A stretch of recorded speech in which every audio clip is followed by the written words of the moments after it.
இன்றைக்கி வந்து நான் மட்டன் குழம்பு தான் வைக்கிறேன். ஆனால் மட்டன் குழம்புலேயே காய்கறியோடு வச்சு செஞ்சு வைக்கிறேன். அதுதான் மெயின் இதில். இந்த மாதிரி நிறைய பேர் செய்ய மாட்டாங்க. வெறும் மட்டன் குழம்பு வைப்பாங்க. இந்த மாதிரி ஒரு தடவை ட்ரை பண்ணுங்கள்.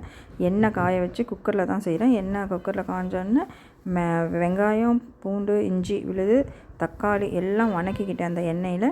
அதுலேயே வந்து மிளகாத்தூள், மஞ்சத்தூள், மட்டன் மசாலா இருந்தால் போடலாம். இல்லைன்னா கறி மசாலா தூள் இருந்தால் கறி மசாலா தூள் போட்டுங்க. 1 ஸ்பூன் தனியாத்தூள் போட்டுங்க. உப்பு போட்டுட்டு மட்டனும் அவரையா மொச்சை என்னன்னு சொல்லுவாங்கன்னு தெரியல தமிழில் போட்டு நல்லா வேக வச்சுட்டேன். ஆனால் அது பச்சையாக இருக்கும். அந்த மொச்சைன்னு தான் சொல்லுவாங்கன்னு நினைக்கிறேன்.